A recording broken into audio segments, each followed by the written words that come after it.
ትንሿ የማንጎ ፍሬ። በአንድ ሞቃታማ ቀን አንዲት ትንሽ የማንጎ ፍሬ መሬት ላይ ወደቀች። ቀስ ብላ ወደ ሰማይ አየችና እኔ ትልቅ የማንጎ ዛፍ መሆን እፈልጋለሁ ብላ ተመኘች። ከሷ አጠገብ አንድ ትልቅ የማንጎ ዛፍ ቆሞ ነበር።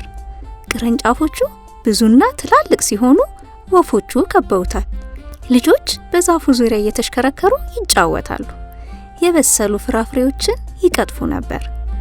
ትንሿ የማንጎ ፍሬ እኔም ዛሬውኑ እንደዚያ ትልቅ መሆን እፈልጋለሁ አለች። ትልቁ ዛፍ በፍቅር ፈገግ አለ። ትንሿ ፍሬ ሆይ፣ እያንዳንዱ ትልቅ ዛፍ አንድ ቀን ትንሽ ፍሬ ነበር አላት። እሷ ግን ደስተኛ አልሆነችም።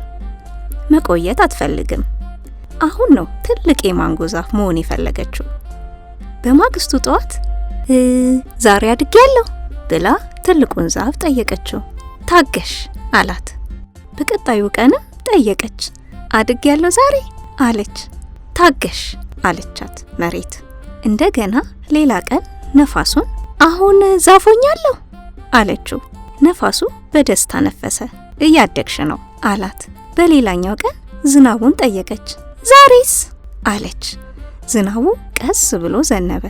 ውሃ ጠጪ፣ እያደግሽ ነው አላት።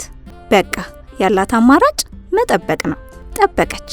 ፀሐይ በየቀኑ እየወጣች ሙቀት ሰጠቻት፣ አሞቀቻት።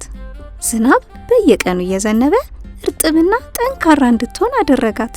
መሬትም በፍቅር ተንከባከበቻት። ቀስ በቀስ አንዲት ትንሽ አረንጓዴ ቅጠል ከመሬት ብቅ አለች። እያደግኩ ነው አለች በደስታ።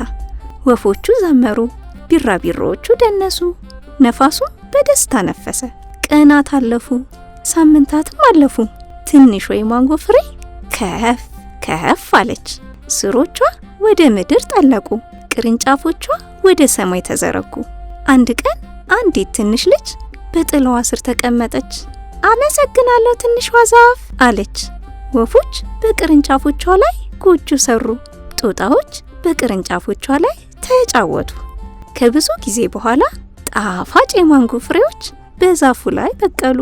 ትልቁ የማንጎ ዛፍ በደስታ ፈገግ አለ። አየሽ፣ ትልልቅ ነገሮች በትዕግስት ያድጋሉ አላት። እሷም ወደ ሰማይ አየችና ፈገግ አለች። ትዕግስት ስላስተማርከኝ አመሰግናለሁ አለችው። ከዚያ ቀን ጀምሮ አዲስ የማንጎ ፍሬ መሬት ላይ በወደቀ ቁጥር እሷ እንዲህ ትላለች፣ አትቸኩል፣ ታገስ፣ ቀስ በቀስ ደግ። አንድ ቀን አንተም ታላቅ ዛፍ ትሆናለህ። ኦሆ አሃ የኢትዮጵያ ልጆች ኦሆ